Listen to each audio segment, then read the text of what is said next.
জুলাই সনদের জন্য যদি আন্দোলনেই নামতে হয় তবে অন্তর্বর্তী সরকারের যৌক্তিকতা নেই। 2024 সালের জুলাই বাংলাদেশের ইতিহাসে এক রক্তাক্ত কিন্তু গর্বিত অধ্যায়। একটি প্রজন্ম উঠে দাঁড়িয়েছিল স্বাধীনতা, ন্যায্যতা আর গণতন্ত্রের আকাঙ্ক্ষা নিয়ে।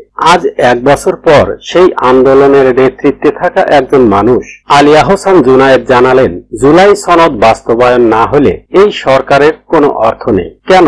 জানতে হলে পুরো ভিডিওটি দেখুন। সবকিছু শুরু হয়েছিল এক বাতিল রায়ের পর। হাইকোর্ট সরকারি চাকরি 30% কোটার রায় বাতিল করলো। তারপরই আগুন ছড়িয়ে পড়ে ক্যাম্পাস থেকে ক্যাম্পাসে। আলী আহসান জুনায়েদ বললেন, আমি হেঁটে হেঁটে স্পটগুলো দেখেছি, অন্যরকম একটা সারা। 14 জুলাই শেখ হাসিনার সেই বিতর্কিত বক্তব্য ঘি ঢেলে দেয় আগুনে। তুমি কে, আমি কে, রাজাকার রাজাকার। সেই মুহূর্ত থেকেই আন্দোলন আর পেছনে তাকায়নি। 15 জুলাই ঢাকা বিশ্ববিদ্যালয়ের ছাত্রলীগের নেতৃত্বে ঘটে বর্বর হামলা, মেয়েদের উপরও আক্রমণ, ভাইরাল হয় রক্তাক্ত মুখ, ফেটে যায় বুক। 16 জুলাই আবু সাইদের মৃত্যু আন্দোলনকে আইকনিক করে তোলে। ছাত্রলীগকে হল থেকে বিতাড়িত করার ঘোষণা আসে। 18 তারিখ ইন্টারনেট ব্ল্যাকআউট, 19 তারিখ কারফিউ জারি। কিন্তু মানুষ রাস্তায়, পুলিশ, র্যাব, হেলিকপ্টার সব মিলিয়ে এক ভয়াবহ দিন।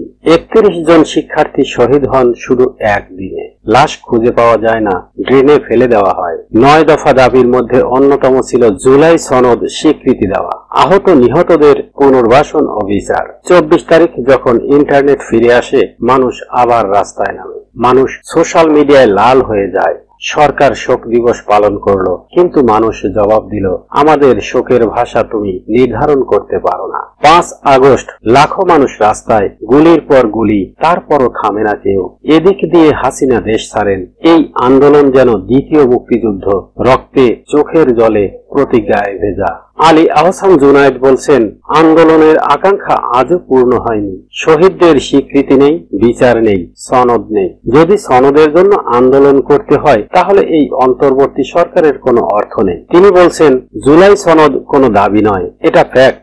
এটি সংবিধানে যুক্ত হওয়া উচিত। আপনি কি মনে করেন এত রক্তের বিনিময়ে অর্জন থেমে যাবে? আপনি কি শহীদদের কথা ভুলে যাবেন?